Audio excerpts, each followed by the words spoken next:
Salam əziz coğrafyaçılar, hər birinizi salamlayıram. Bir daha bu günləri 60 sualdan ibarət olan eksogen proseslər və relyef morfoskulpturlar testlərinin izahına baxacağıq. Bundan əvvəlki video izahda endogen qüvvələrin, yəni daxili qüvvələrin yaratdığı relyef formalarını, morfostrukturları öyrəndik. Bugün isə morfoskulpturları, eksogen qüvvələrin, yəni xarici qüvvələrin yaratdığı relyef formalarına baxacaq. Başlayaq test 1. Akkumulyativ düzənliklərin yaradan əsas amillər. Akkumulyativ düzənliklər, yəni ovalıqları yaradan əsas amillər. Biz bilirik ki, ovalıqların yaranmasında əsasən xarici qüvvələrin rolu üstündür. Yəni daxili qüvvələrin yox, endogen qüvvələrin yox, eksogen qüvvələrin, xarici qüvvələrin rolu üstündür. Baxaq. Küləklər eksogen qüvvələr olar. Dağlar tektonik sıxılma, yəni yerin daxili enerjisi, endogen qüvvələr. Ona görə A variantı olmaz. Aşınma, palçıq vulkanların fəaliyyəti, intensiv əyilmə.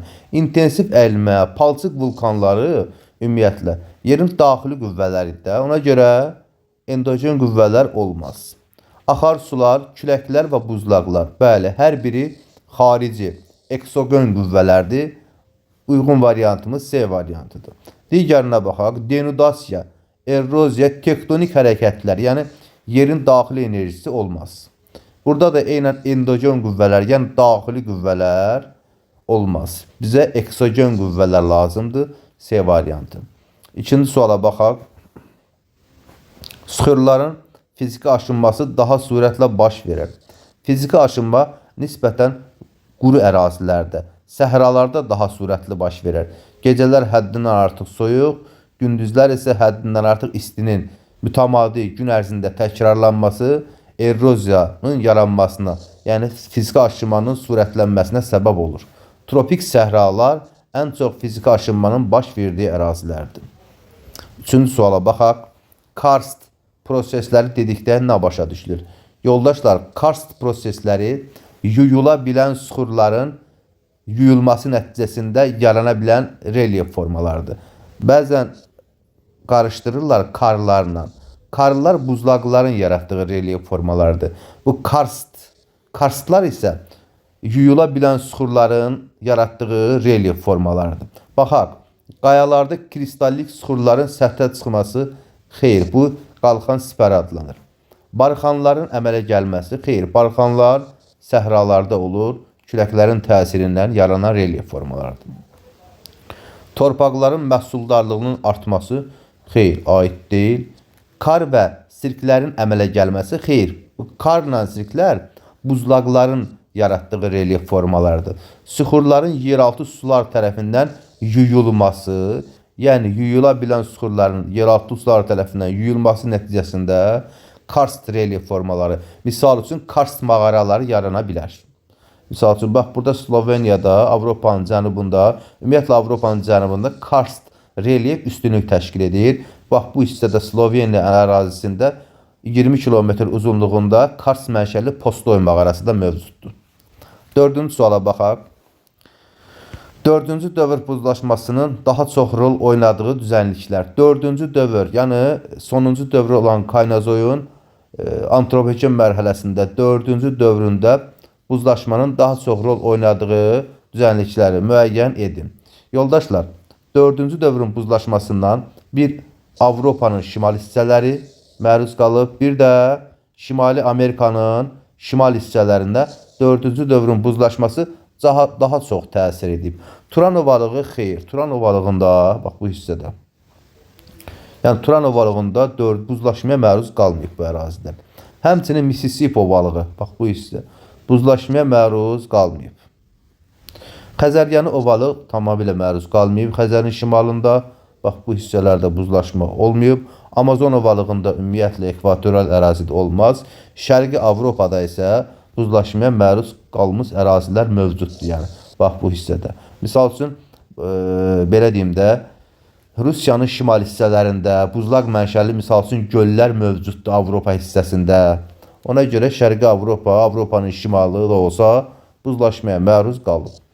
Səhralar üçün səciyyəvi olan relyef formalarını müəyyən edin. Səhralarda yoldaşlar nələr var? Barxanlar var, düyünlər var və qum təpələri. Barxanlar, düyünlər. Barxan, düyün, çay deltaları yox.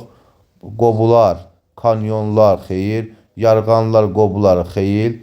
Subasar, barxanlar olar, yarğan, subasar xeyir. Düyünlər, barxanlar, qum təpələri. Bir sözlə bunlar əzbərlənməli suallardır. Düyündür, barxandır, qum təpələridir. Bunlar səhralarda yaranan relyef formalarıdır. Abraziya dalğaların dağıdıcı fəaliyyətidir. Dalğaların dağıdıcı fəaliyyəti. Su hövzələri sahillərində dalğaların dağıdıcı fəaliyyətinə nə deyilir? Abraziya. Misal üçün, bəzən qayalıq, daşlıq sahillər var. Yəni, fikir veribsiniz. Həmin o suyun dalğaların təsirindən dağıdıcı qayaların parçalanması, orada yaranan qayalıq sahillər həmin abrazyon düzənliklər adlanır. Yəni, dalğaların dağıdıcı fəaliyyəti. 7-ci suala baxaq. Buzlaqların fəaliyyəti nəticəsində əmələ gələn relyef formalarını müəyyən edin. Deyirəm, buzlaqlar nələri yarada bilər? Karlar, sirklər, turoq dərələri, moren təpə və tirələrini buzlaqların yaratdığı relyef formalarıdır. Aydındır.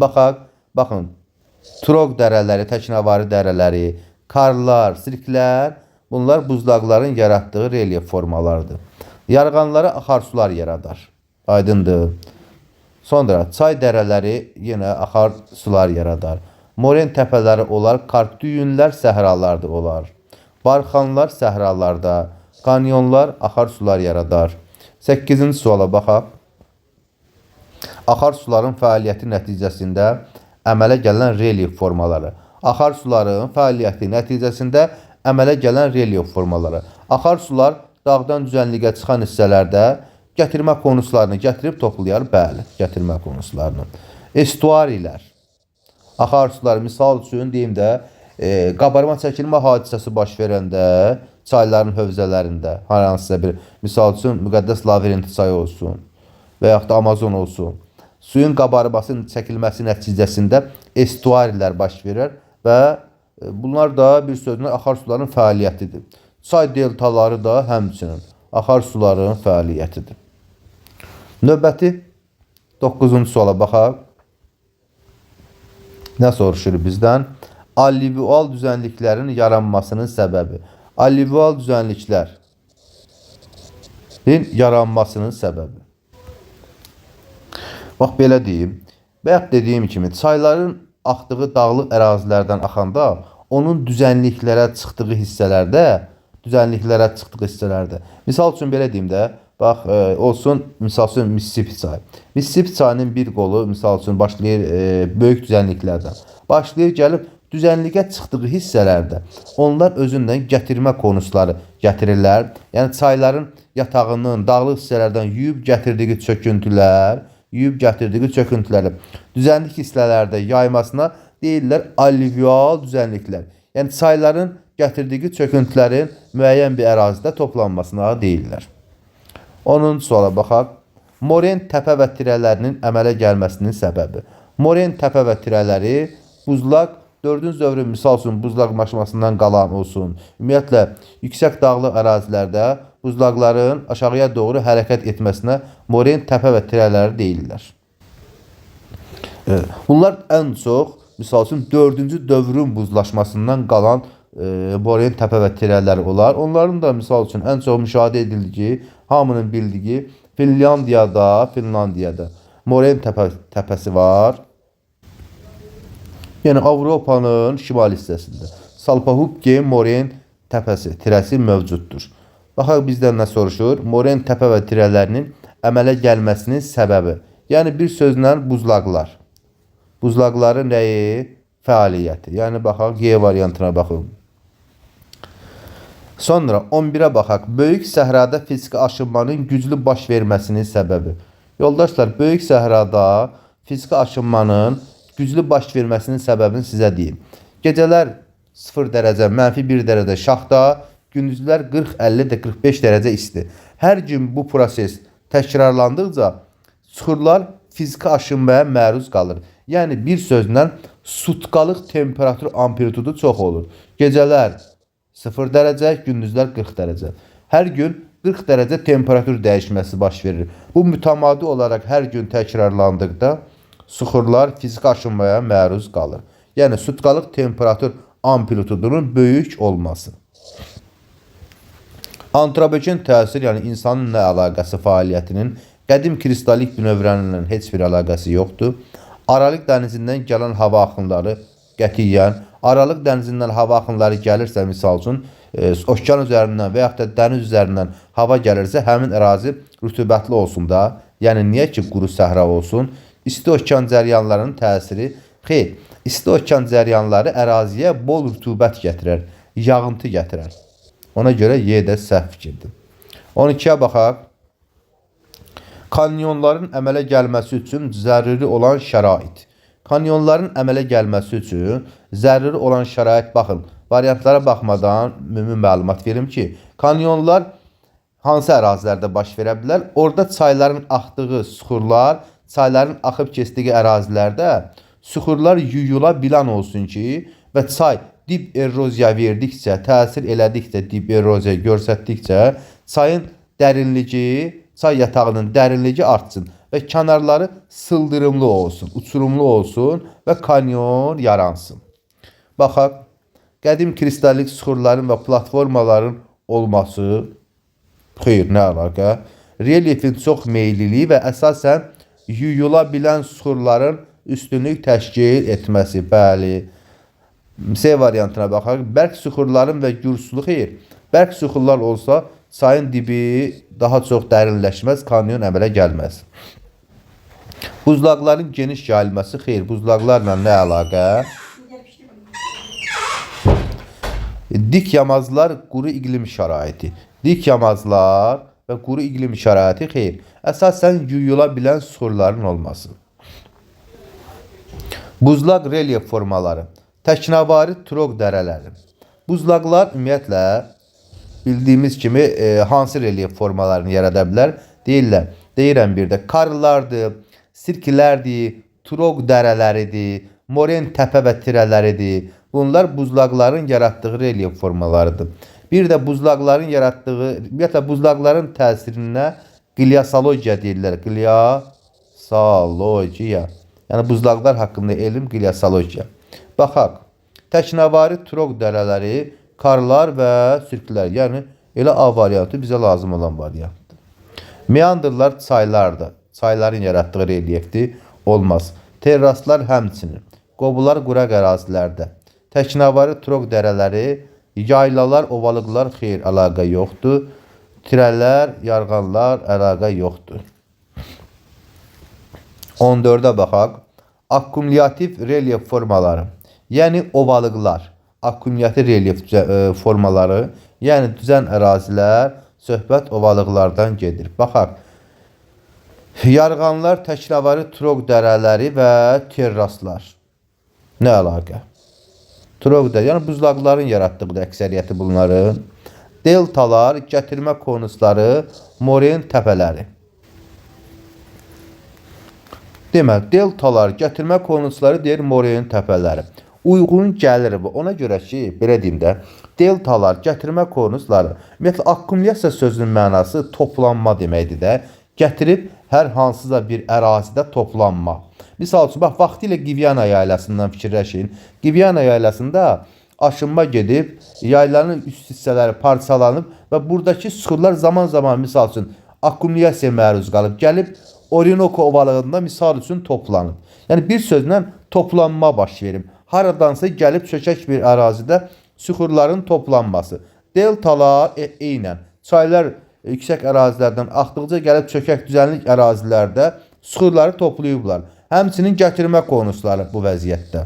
Moren təpə və tirələri də çökək ərazilərdə yüksək misal üçün dağlıq hissələrdən vaxtilə buzlaqlar axaraq üzü aşağı gəlib çökək ərazidə toplanma moren təpələrini yaradıblar. Aydındır.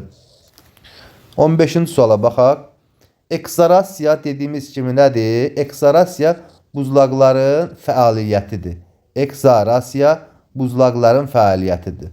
Buzlaqların fəaliyyəti nə adlanır? Ekzarasiya adlanır. Baxaq hansı variantdadır? Bəli, buzlaqların dağıdıcı fəaliyyətinə deyilir nə? Ekzarasiya. 16-cı suala baxaq. Defiliasiya. Yoldaşlar, defiliasiya külək soğurmasıdır. Defiliasiya külək. Ekzarasiya nəticəsində yaranan relyef formalarının mövcud olduğu, yəni müvafiq ardıcıllıq soruşur. Birinci küləyin yaratdığı relyef formaları, sonra ekzarasiya isə buzlaqların yaratdığı relyef formalarıdır. Şərqi Avropa düzənliyi. Nədir? Şərqi Avropa düzənliyini xeyr. Avropada yerləşir. Səhra, yəni birinci bizə səhralıq ərazi lazımdır. Turan ovalığı, Qobi səhrası. İkinci isə buzlaqların yaratdığı relyef forması olmalıdır. Böyük səhra olar. Amazon ovalığı xeyr. Amazon ovalığı artıq buzlağın yaratdığı relyef forması deyil. Liviya səhrası bəli, defiliasiya səhralarda mövcuddur. Şərqi Avropa düzənliyində isə bəli, buzlaqların yaratdığı relyef formaları mövcuddur. Ona görə D variantı. Növbəti 17-ci suala baxaq. Su eroziyasının ən çox yayıldığı əraziləri müəyyən edin. Su eroziyası olsun. Ərəbistan yarımadasında ümumiyyətlə orada quraq ərazidir, səhradır. Buralarda çayların axıntısı çox az təsadüf edilir. Orada nəinki su eroziyasının olmağı, heç su da kifayət qədər tapıla bilmir. Kanadanın şimalı. Bəli, Kanadanın şimalında su eroziyası Mərkəzi Amerika, Şimali Afrika. Afrikada quraq ərazidir, su eroziyası olmaz. Mərkəzi Avstraliya, eynən Avstraliyanın da mərkəzi hissəsi quraq ərazilərdir, su eroziyası mövcud ola bilməz. Cənub-Şərqi Asiya, bəli, çayların, axıntılarının bol olduğu ərazi, misal üçün, bax bu ərazi Cənub-Şərqi Asiya. Sonra Kongo və Amazon çaylar hövzələri, bəli, Kongo və Amazon çayının hövzələrində, bəli, rütubətli ərazilərdir, çaylar bol suludur. Ümumiyyətlə, yüksək rütubətli ərazilər olduğu üçün yüksək miqdarda çay şəbəkəsi sıxlığı var və çayların da su eroziyasında çox olduğu ərazilərdir. 18. Eksogen mənşəli relyef formaları. Eksogen, yəni xarici qüvvələrin yaratdığı relyef formalarını bizdən soruşur. Moren türəlləri, bəli, buzlaqlar xarici qüvvə, gətirmə konusları, bəli, çayların gətirmə konusları, yəni xarici qüvvələrdir. Barxandır, düyündür, küləklərin təsiri xarici qüvvə, karlar, buzlaqlar xarici qüvvə. Bəli, A variantı. B-yə baxaq, kanyonlar, axarsular, bəli, xarici qüvvə. Altı vulkan kraterləri, xeyr, daxili qüvvədir, olmaz. Dərələr, bəli, xarici qüvvələr. Yarımadaları isə xarici qüvvə yox, daxili qüvvələr yaradır. Həmçinin sinklinal və antisinklinalları. Gətirmə konusları oldu nə? Xarici qüvvə, deltalar xarici qüvvə, vulkan kraterləri daxili qüvvə. Mərcan adaları xarici qüvvə, antiklinallar daxili qüvvə, olmaz. 19. Küləyin fəaliyyəti adlanır. Küləyin fəaliyyəti külək sovurması necə adlanırdı? Küləyin sovurması defliasiya adlanır. 20-ci suala baxaq. Aşınma məhsullarının bir yerdən başqa yerə aparılması. Bir məhsulun bir yerdən aşınma məhsullarının başqa yerə aparılması necə adlanır? Adlanır denudasiya. Denudasiya daşınmadır, daşınma. Akkumulyasiya isə toplanmadır. Aydındır. Bizdən nəyi soruşur? Aparılmasına, yəni daşınmasına deyilir denudasiya. Toplanması isə akkumulyasiyadır. 21-ə baxaq. Geomorfologiya xəritədə təsvir olunur. Nə ilə təsvir olunur? Əlbəttə ki, fiziki xəritələrdə geomorfoloji xəritə təsvir olunur. Fiziki xəritələrdə. Geomorfologiya yer səthinin belə deyim də relyefini öyrənir. Relyefi də hansı xəritədə öyrənirlər? Yəni fiziki xəritələrdə, geofiziki xəritələrdə öyrənirlər. Növbəti suala baxaq. Yarıqanın inkişafının son mərhələsi, yoldaşlar, bu da əzbər sualdır. Yarıqanın inkişafının son mərhələsi qobudur. Meandr çayların əyri hissələridir. Tröv dərələri buzlaqlara aiddir. Astana çaylarda, baxın, təxminən bərk suxulların üzərində yerləşən çaylarda çayların dərinliyinin az və sürətli şəkildə axdığı ərazilərdir. Ən çox Afrika çaylarında rast gəlinir. Çay dərəsi isə çayın axdığı dərədir. Yəni yarğanın inkişafının son mərhələsi çevrilir nəyə? Qobuya. 23. Hamal relyefa malik səthi qalın çökmə süxurlarla örtülmüş relyef forması. Səthi qalın çökmə süxurlarla örtülmüş olsun və çökək ərazidə olsun və nisbətən hamar olsun. Bəli, çökmə süxurlarla örtülmüş olsun. Yəni toplanma süxurları olsun. Hansı ərazilər olsun? Bəli, ovalıqlar olsun. Misal üçün Amazon ovalığı. Hamar və səthi çökmə süxurlarla örtülüb. Yaylalarda xeyr. Kristalik bünövrə yer səthinə yaxın olur. Abraziya dalğaların fəaliyyətidir. Denudasyon düzənliklər necə adlanır? Yaylalar hesab edilir. Abissal düzənliklər okeanın dibində böyük düzən hamar ərazilərdir. 24. Eyler-Venn diaqramına əsasən uyğun bəndləri müəyyən edin. Kanyon və meandr. Baxaq.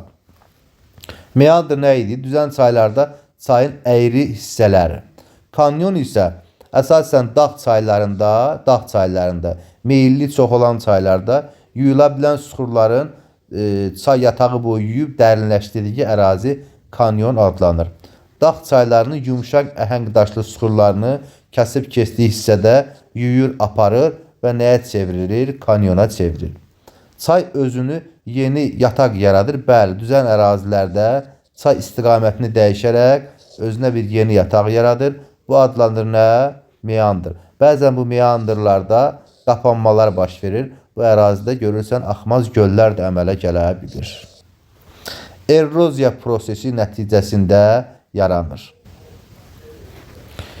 İstər kanyon olsun, istər meandr olsun, bunun hər birində eroziya var. Yəni parçalanma var. Aydındır, eroziya hər birinə aiddir. Oxşarlıq deyənim.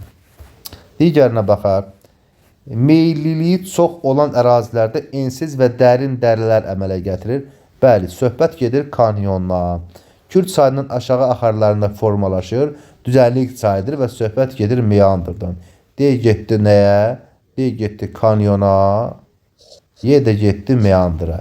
A, D, S, B və A, D, Y, B, S. A, D, Y, B, S, yəni C variantı. 25-ə baxaq. Eyler-Venn diaqramına əsasən uyğun bəndləri müəyyən edin. Barxanları verib, bir də sirkləri verib. Biri yəni nədir? Barxan düyün. Səhralarda baş verir. Küləklərin yaratdığı relyef formalarıdır. Sirklər isə buzlaqların yaratdığı relyef formalarıdır. Baxaq, mikro relyef formalarıdır. Deməli, relyef formaları 5 hissəyə bölünür də. Planetar, mega, makro, mezo və mikro relyef formaları. Və bizdən soruşur ki, hər biri nədir? Mikro relyef formalarıdır. Bəli, barxan olsun, düyün olsun, sirklər olsun, bunlar nisbətən mikro relyef formalarıdır. Yəni oxşar xüsusiyyətdir. A getdi oxşarlığa. Sonra eol prosesi nəticəsində yaranmışdır. Eol küləklərin yaratdığı relyef formalarıdır. Ən çox səhralarda mövcuddur. Sonra xarici qüvvələrin təsiri ilə yaranmışdır. Bəli, hər biri xarici qüvvələrin təsiri ilə yaranıb. İstər barxanlar küləyin təsiri, istər sirklər isə buzlaqların təsiri. C yanı oxşarlıqdır. Ekzarasiya prosesi. Bəli, ekzarasiya buzlaqların təsiri ilə yaranan, yəni ekzarasiya buzlaqların təsiri deməkdir. D də getdi sirklərə. Əsasən səhralarda formalaşır. Bəli, səhralarda nə formalaşar? Küləyin yaratdığı barxan və düyün. B, Y, D, A, S, yəni D variantı. 26-cı suala baxaq. Yarğanlara aid olan əlamətləri müəyyən edin. Rütubətli iqlim şəraitində formalaşır. Yarğanlar nisbətən quru iqlim şəraitində formalaşır və müvəqqəti akarsuların yaratdığı relyef formalarıdır yarğanlar. Yəni rütubətli iqlim olan ərazilərdə mövcud olmur, əksinə. 1 olmaz. Baxın, ikinci suala, ikinci şərtə baxın. Müvəqqəti axarların dağıdıcı fəaliyyəti nəticəsində formalaşır. Bəli, müvəqqəti axar suların. Daimi axarların yaradıcı xeyr. Daimi axarlar yarğan yarada bilməz. Yarğan nisbətən quraq ərazilərdə şiddətli yağışlar zamanı, misal üçün, ani halda bir yarım saat, 1 saat ərzində bir yerdən şiddətli çökək ərazidən yağış sularının, misal üçün, axıb keçdiyi ərazilər. Bu da əsasən quru ərazilərdə. Misal üçün, Hacıqabulun, belə deyim də, quru təpələrini görmüsünüz. Bax, həmin ərazilərdə həmin yarğanlara daha çox rast gəlirlər. Sonra, dağ yamaclarında meyillik sahələrdə daha sürətli inkişaf edirlər. Bəli, meyilli ərazilərdə, dağ yamaclarında ani halda şiddətli yağışlardan yaranan relyef formalarına deyirlər. Sonra, endogen mənşəli relyef formasıdır. Xeyr, daxili qüvvə yox, eksogen. İnkişafının son mərhələsində qobulara çevrilir. Bəli, yarğanın inkişafının dedik son mərhələsində dibli ot basanda, ot, kol basanda, bükəndə yəni həmin əraziləri olur nə? Çevrilir, olur qobu. 2, 4, 6 C variantı. 27-yə baxaq.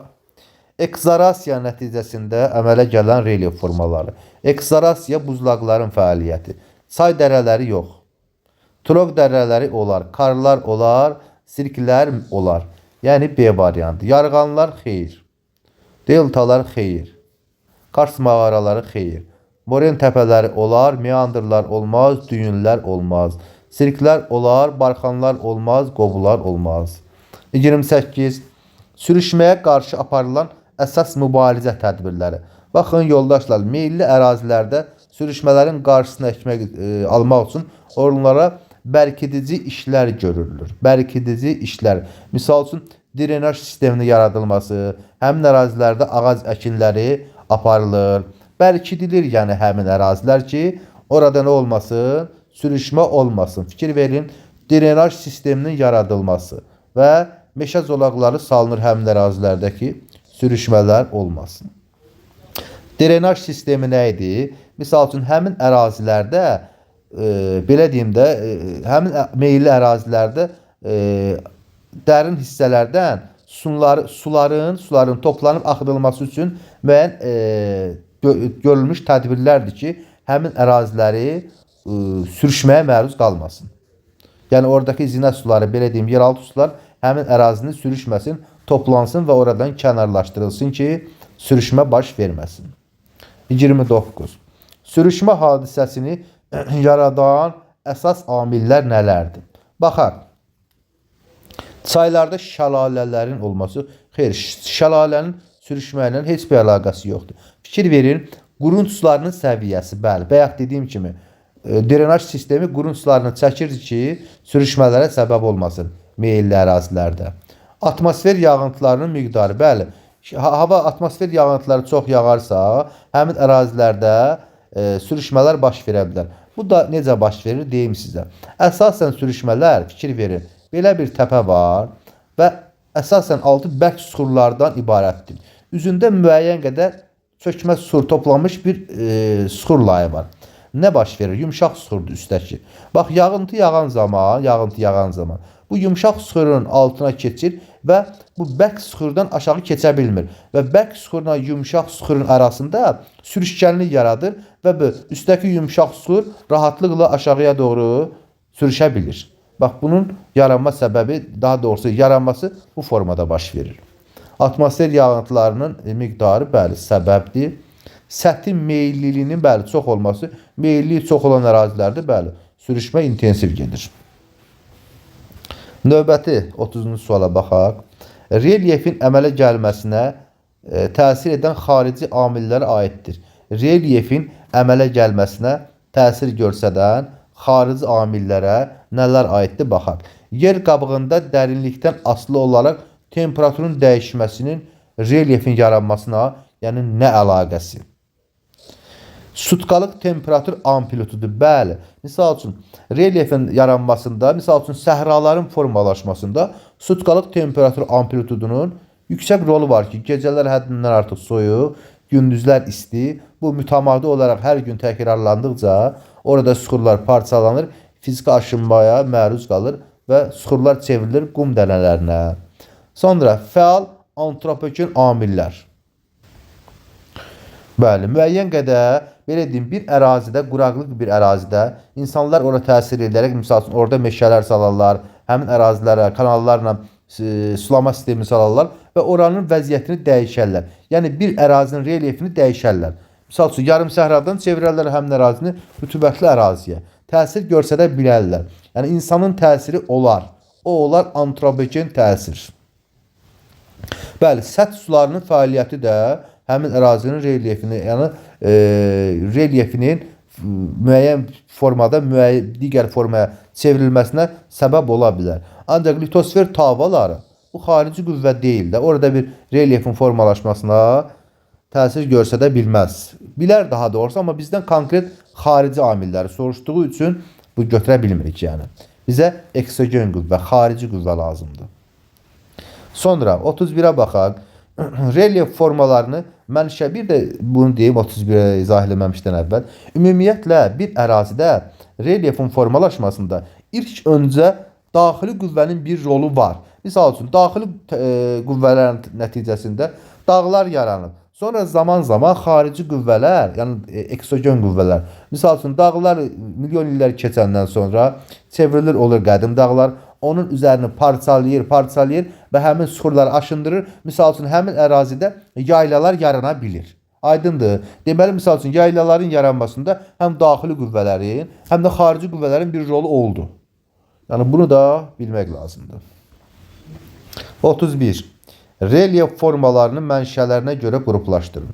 Morfostruktur daxili qüvvə, morfoskulptur xarici qüvvə.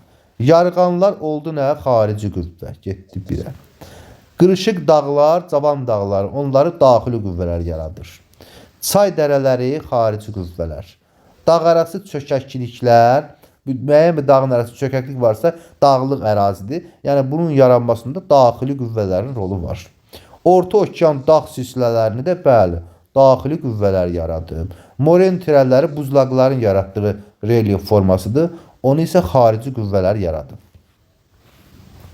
Növbəti, uyğunluğu müəyyən edin. Küləklərin fəaliyyəti ilə buzlaqların fəaliyyəti.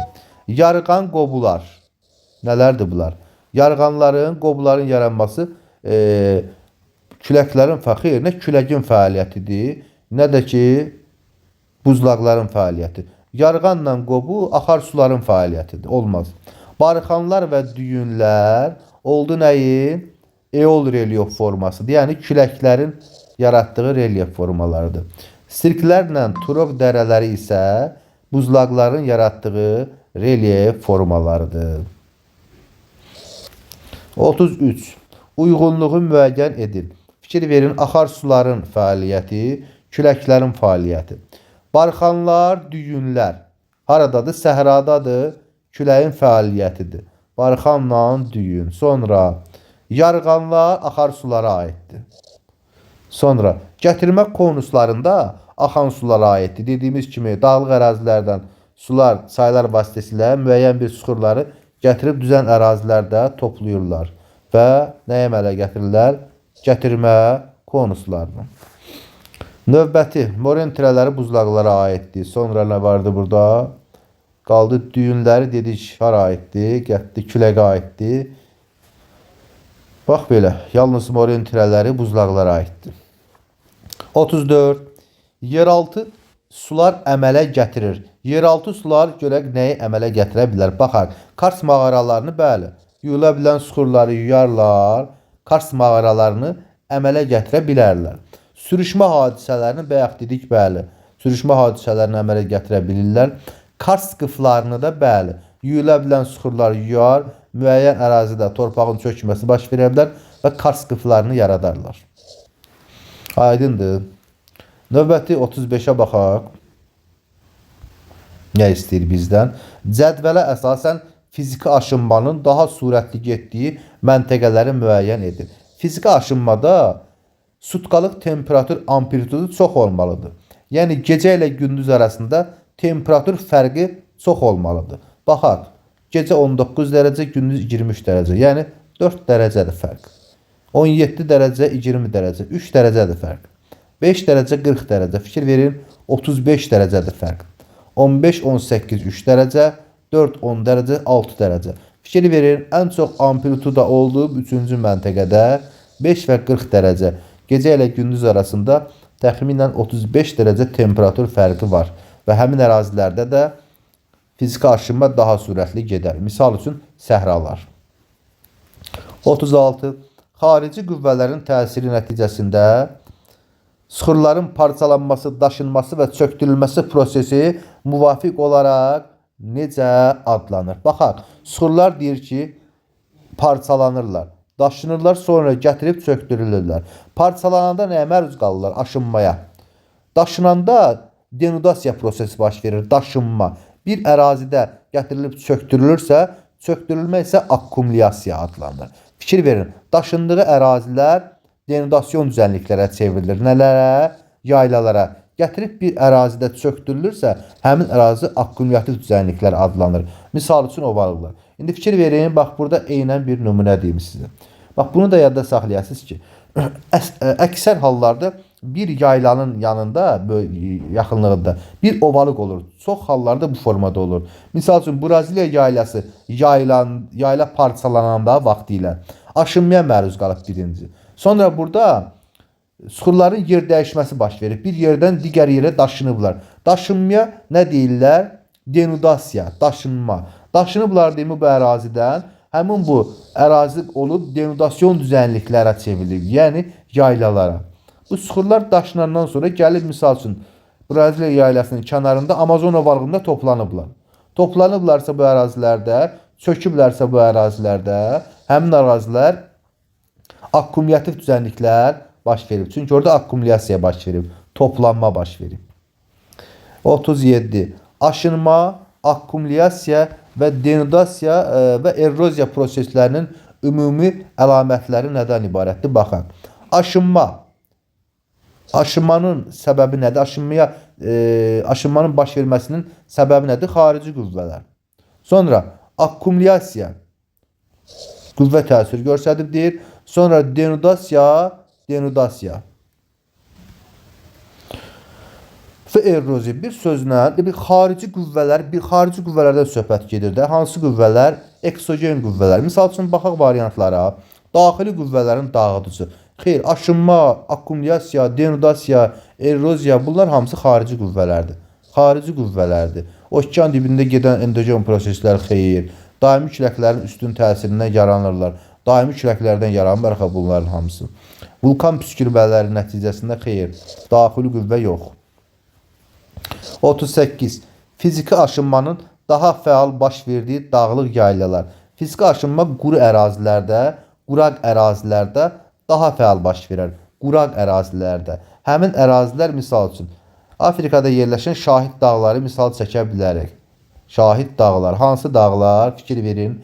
Əhəqqərdir, Tibestidir, Əhəqqər, Tibesti, Darfur, Zors, Hamar platolarda, quraq ərazilərdə Şahid dağlar yarana bilər. Fiziki aşınma sürətli gedib, Əhəqqər, Tibesti və Qobi səhrası da həmçinin. Bir sözdən səhralarda fiziki aşınma daha fəal baş verir. 39. Hansı təbiət hadisələrinin inkişafında ardıcıllıq pozulmuşdur? Baxaq görək. Moren tirələrinin yaranması, ekzarasiya. Moren tirələri yaranıb ekzarasiya. Xeyr, birinci ekzarasiya baş verib. Sonra moren tirələri yaranar da, elə deyil. Ona görə A-da ardıcıllıq pozulub elə. B-yə baxaq. Vulkan püskürüb əvvəlcə, sonra lavanın səthə tökülməsi baş verib, sonra effuziv, yəni səthə çıxan magmadan yaranan effuziv çuxurlar yaranır. Düzdür B variantı. Quraq iqlim baş verir. Bəli, sonra sutkalıq temperatur amplitudasının böyük olur və səhralarda fiziki aşınma olur. Bəli, ardıcıllıq düzdür. Aşınma baş verir. Sonra həmin ərazidən sıxırların dağıdılması, yəni denudasiya baş verir. Sonra gəlib digər ərazilərdə toplanır. Yəni akkumulyasiya baş verir. Litosfer tavalarının toqquşması olur. Sonra okean tavasının materik tavası altına batması, gömülmə baş verir. Və sonra suda nə yaranır? Okean novları yarana bilir. Bəli. 40-cı suala baxaq. hansı təbiət hadisələrinin inkişafında ardıcıllıq düzgün verilmişdir?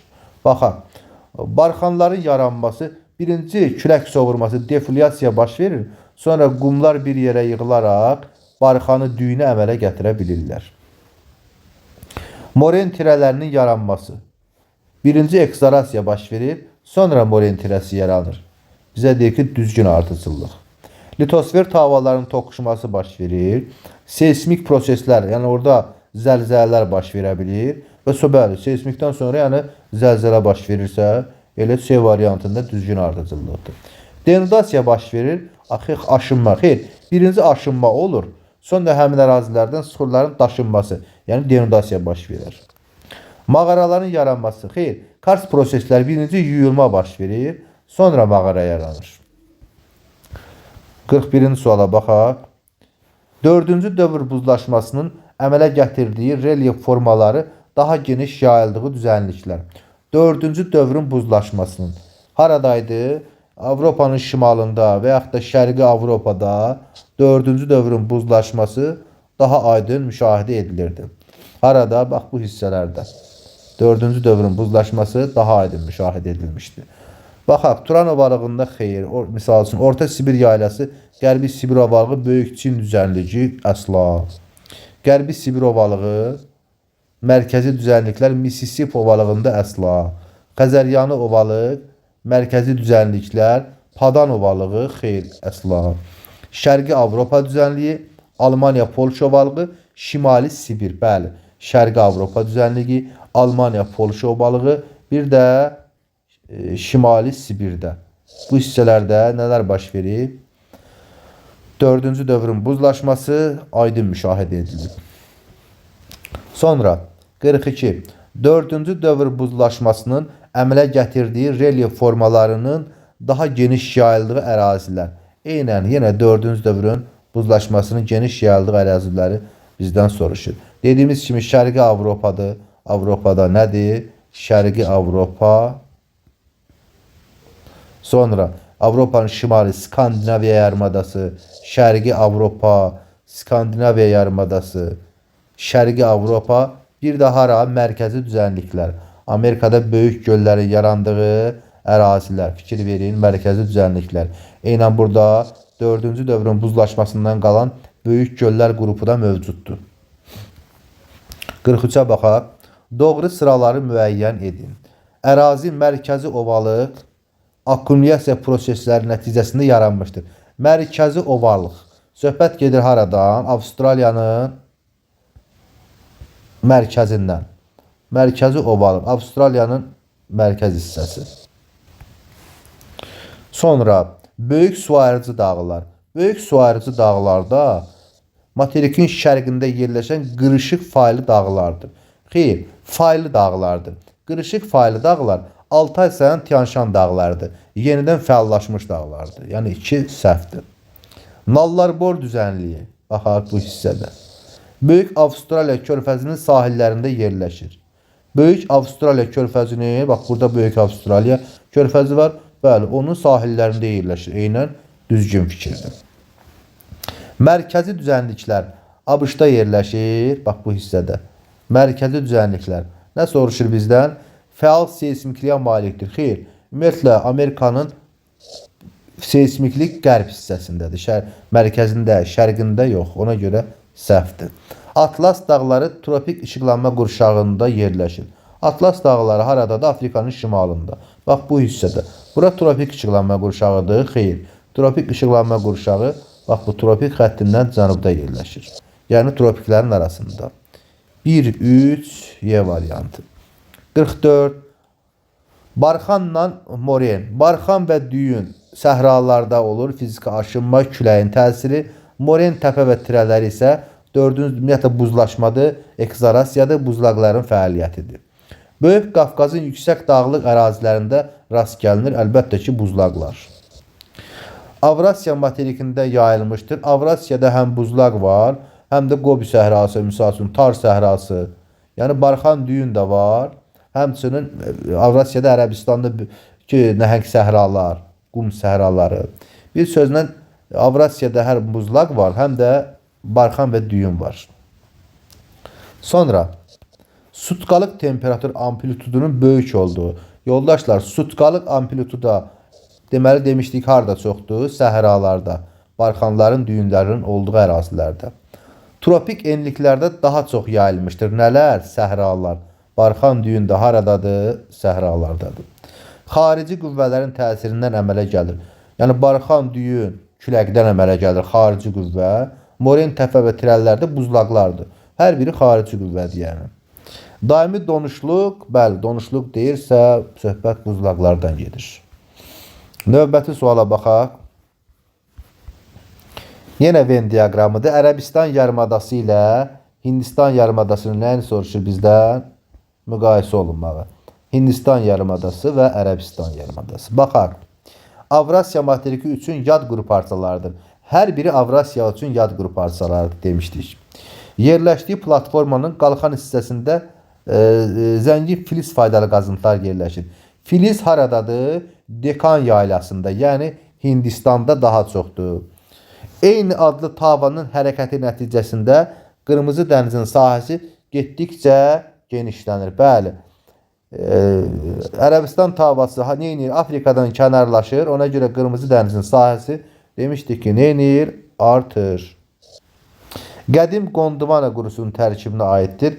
İstər Ərəbistan, istər Hindistan qədim Gondwana tavasının tərkibinə aiddir. Yəni 4 oxşarlıqdır. Ərazisində intensiv fiziki aşınma harada? Səhralarda. Şimalında dünyanın ən hündür Himalay dağı yerləşir. Nəyin? Əlbəttə Hindistan yarımadasının. 46. Uyğunluğu müəyyən edin. Ekzarasiya nədir? Tepui. Ekzarasiya buzlaqların fəaliyyətidir. Tepui olmaz. Ekzarasiya baxaq, Trog dərəsi olar. Sonra karlar, sirklər olar. Eol isə küləkdir, barxanı yaradar. Burada da qum təpəsini, düyünü yaradar. Sonra ekzarasiyaya karlar, sirklər də aiddir. B variantı düzgün variantdır. Ekzarasiyada barxan, düyün olmaz. Ekzarasiyada firin buzu olar, karlar, sirklər olar, qum təpələri olmaz. Ekzarasiyada Trog dərəsi olar, vahə, moren təpəli tirələr olar, eolda fiyortlar, sonra kar və sirklər eolda olmaz. Ona görə Y də olmaz. Növbəti suala baxaq, 47. Arid denudasyon relyef, yəni quraq ərazi, arid iqlim, denudasyon iqlimdə necə isti ərazilər olmalıdır? İsti və quru iqlim şəraitində yaranan morfostrukturlardır. Arid ərazilər morfostruktur yox, morfostruktur daxili qüvvələrdir. Bizə morfoskluftur yazımdır. Xarici qüvvə, ona görə A olmaz. Arid iqlim ərazidə hamar, zəif parçalanmış düzənliklərdir. Arid iqlim ərazidə hamar, denudasyon düzənliklər, belə deyim də, arid iqlim ərazidə hündür, amma zəif parçalanmış yox, daha çox parçalanmış ərazilərdir. Aydındır. Ona görə B olmaz. Rütubətli iqlim, xeyr, rütubətli iqlim olmaz deyir. Arid olsun, isti olsun, quru olsun. Quru və isti iqlim şəraitində yaranan kəskin parçalanmış relyefdirmi? Bəli. Parçalanma çox gedib həmin ərazidə. Çünki fiziki aşınma sürətli gedir. Sonra quru və isti iqlimə malik ərazilərdə yeraltı suların, yeraltı sular karları, sirkləri, daha doğrusu Kars mağaralarını yaradar. 48.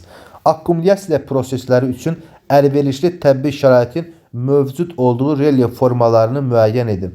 Akkumulyasiya prosesi, yəni nə? Ovalıqların, suxurların toplanması üçün əlverişli olan relyef formasını müəyyən edin deyir. Baxaq, nə soruşur bizdən? Bu dağlıq ərazidir. Çünki nədir? Fikir verin, Berkşirik horizontalın kənarındadır. Dağlıq ərazidirsə, burada nələr üstün ola bilər? Əlbəttə ki, yayla yarana bilər də mərkəzində. Çünki hündür ərazidir. Oradan niyə çökək olsun akkumulyasiv düzənliklər, yəni ovalıq yaransın ki? Ona görə bir olmaz. Yəni bir sözlə bizə belə deyim, çökək ərazilər lazımdır ki, həmin ərazilərdə suxurlar toplansın, çökək düzən ərazilər, akkumulyatı düzənliklər lazımdır. Berkştirik içəridədir, çökəklikdir, olar. Berkştirik kənardadır, yüksəklikdir. Yəni burada hamarlansa yayla ola bilər. Ovalıq yox. Denudasyon düzənliyi olar yəni. 4. Çökəklikdir, bəli, akkumulyativ düzənlik olar. Eynən fikir verin, 49-da tam əksini soruşur. Denudasiya prosesləri, yəni hündür ərazilər olsun ki, həmin hündür ərazilərin yuxarı hissələri parçalansın, hamar denudasyon düzənliklərə, yaylalara çevrilsin. Hündür ərazilər lazımdır, yüksəkliklər yəni. 2-4, yəni A variantı. 50-yə baxaq. Relyefin əmələ gəlməsinə təsir edən xarici amillərə aiddir. Xarici qüvvələrə. Yer qabığının dərinliklərindən asılı olaraq temperaturun dəyişməsi, litosfer havaların hərəkəti, vulkanlar yaranar. Yəni bu daxili qüvvədə bizə xarici qüvvə istəyir. Sutkalıq temperatur amplitudunun böyük olması, bəli, xarici qüvvə, temperatur. Buzlaqların yaradıcı və dağıdıcı fəaliyyəti xarici qüvvə. Səth suları xarici qüvvə, litosfer havaların hərəkəti artıq daxili qüvvədir. Çökmə süxurların əmələ gəlməsində rolu daha böyük olan amillər. Çökmə süxurlar, buzlaqların fəaliyyəti, çayların dağıdıcı və yaradıcı fəaliyyəti, maqnit qasırğaları, maqnit qasırğalarının çökmə süxuruna yəni nə əlaqəsi? Sutkalıq temperatur amplitudu, seismik dalğalar, belə deyim də, daxili qüvvələrdir. Bizə yenə nələr lazımdır? Bizə lazımdır xarici qüvvələr. Xarici qüvvələr. Yəni nələr? Buzlaqların fəaliyyəti 1, çayların dağıdıcı və yaradıcı fəaliyyəti 2, sutkalıq temperatur amplitudu. Yəni xarici qüvvələr lazımdır bizə. Sonra morfoskulpturlar, yəni xarici qüvvələri müəyyən edin. Morfostruktur daxilidir. Morfoskulptur P hərfi olan xarici qüvvədir. Bunu yadda saxlayın. Vulkan krateri daxili qüvvədir. Kanyon xarici qüvvə, yarğan qobu xarici qüvvə, barxan və düyünlər xarici qüvvə, okean novu daxili qüvvələr. 53. Xarici eksogen qüvvələrin təsiri ilə yaranan relyef formaları. Xarici qüvvələr. Baxaq. Faylar, siqnallar, antisiqnallar daxili qüvvədir. Barxan gətirmə konusu xarici. Qobular, fiyortlar artıq nə oldu? Xarici qüvvə. Düyünlər, antiklinallar daxili qüvvədir.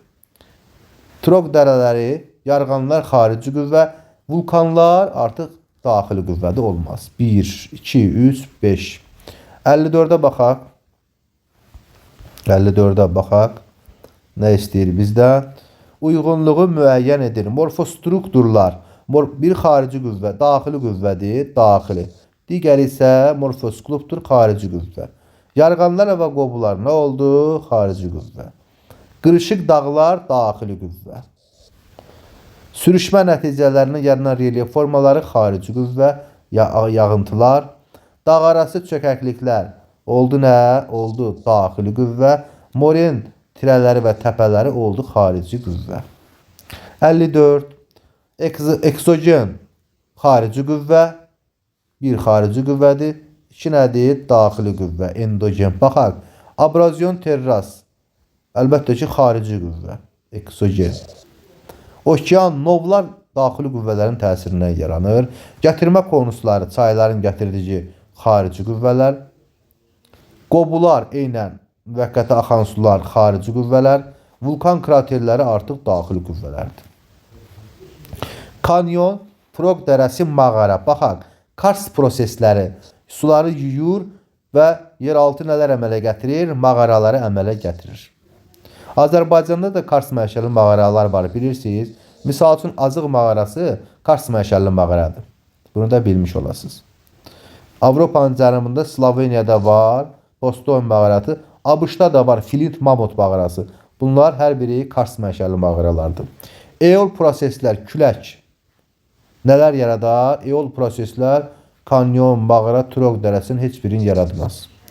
Eroziya nəticəsində nələr yarana bilər? Misal üçün, çaylar axanda həmin ərazini eroziyaya məruz qoyar və həmin ərazidə kanyonu əmələ gətirər. Sonra, abraziya dalğaların fəaliyyətidir, olmaz. Ekzarasiya buzlaqlardır, bəli, Troq dərələrini yaradar, buzlaqların fəaliyyəti. 57-yə baxaq. Uyğunluğu müəyyən edin. Düyün, mağara, sirk, karst prosesləri. Nələrə aiddir? Karst prosesləri yarada bilər mağaralar dediyimiz kimi. Misal üçün Postoy mağarasını, Azıq mağarasını. Eol proseslər, küləklər nə yarada bilər? Səhralarda barxanın düyünü yaradar. Ekzarasiya buzlaqların fəaliyyətidir. Karları, sirkləri, troq dərələrini, moren təpə və tirələrini yaradar. Abraziya dalğaların fəaliyyətidir. Olmaz. Rekultivasiya torpaqların təmizlənməsi, yəni olmaz. 58. Uyğunluğu müəyyən edin. Çayların dağıdıcı fəaliyyəti, çayların bir də yaradıcı fəaliyyəti. Astanalar çayların nə idi? Dağıdıcı fəaliyyətidir. Gətirmə konusları çaylar gətirir nəyisə qurur yaradır, yəni yaradıcı fəaliyyətidir. Şəlalələr, deltalar, karst mağaralar. Yoldaşlar, bax bunu deyib bir məntiqlə siz yadda saxlayın. Çayların yaradıcı formaları nəyisə gətirib toplayıb yığır bir yerə. Aydındır. Misal üçün gətirmə konusları oldu yaradıcıya. Sonra deltalar, çaylar, delta mənsəbli misal üçün çaylar gətirir, yuyur palçığı, lilli torpağı, suxuru gətirir çayın okeana və yaxud da dənizə töküldüyü mənsəbdə toplayır da bir suxur ora. Deltanı yaradır. Toplanma varsa bu çayların yaradıcı fəaliyyətidir. Kars mağaraları nəysə orada yuyur, parçalayır, yəni dağıdır. Getdi dağıdıcıya. Astanalar nəysə həmin suxurları zaman az da olsa yuyur, parçalayır, dağıdır. Yəni heç nəyə gətirib orada toplamır. Ona görə çayların dağıdıcı fəaliyyətidir.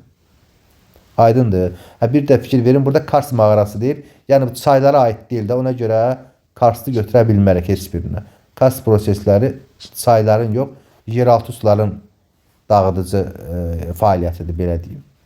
Astanalar bəli, çayların dağıdıcı fəaliyyətidir. Həmçinin şəlalələr də çayların dağıdıcı fəaliyyətidir. 59. Uyğunluğu müəyyən edin. Çayların yaradıcı fəaliyyəti, çayların dağıdıcı fəaliyyəti. Baxaq çayların yaradıcı fəaliyyətinə. Dedik ki, gətirir deltanı yaradır. Bəli. Dedik ki, gətirir hansısa bir suxurları yığır, allival düzənlikləri yaradır. Dağıdıcı fəaliyyəti isə çaylar nəyə yaradır? Karlar oldu buzlaqlara aid. Meandrlar vurur. Çayın düzənlik çayda belə deyim, əyri çay dərəsi yaradır. Yəni vurur, dağıdır oraları, meandrları. Kanyonlar isə yenə eynən çaylar vurur. Suxurları, yuyula bilən suxurları yuyur, dağıdır, kanyon əmələ gətirir. 60-cı sonuncu sualımıza baxaq. Ekzarasiya, çay eroziyası və karst prosesi. Ekzarasiya nə idi? Buzlaqların dağıdıcı fəaliyyəti. Buzlaqların dağıdıcı fəaliyyəti. Nələr? Abraziya, təknavari dərələr, terraslar və mağaralar. Təknavari dərələr bəli, buzlaqlara aiddir. Sonra çay eroziyası. Çay eroziyası nə ola bilər? Baxaq, çayın eroziyası, kanyonlar eroziyaya vurur, kanyonları yaradır. Sonra sahillərdə terras formalaşdırır çay. Belə də getdi çay eroziyasına. Karst prosesi isə yuyula bilən suxurları yuyur yer altında. Nələri əmələ gətirir? Mağaraları əmələ gətirir. Bu da sonuncu sualımız. Növbəti video izahlarda inşallah növbəti video testlərin izahı gələcək. Diqqətinizə görə sağ olun. Təşəkkürlər.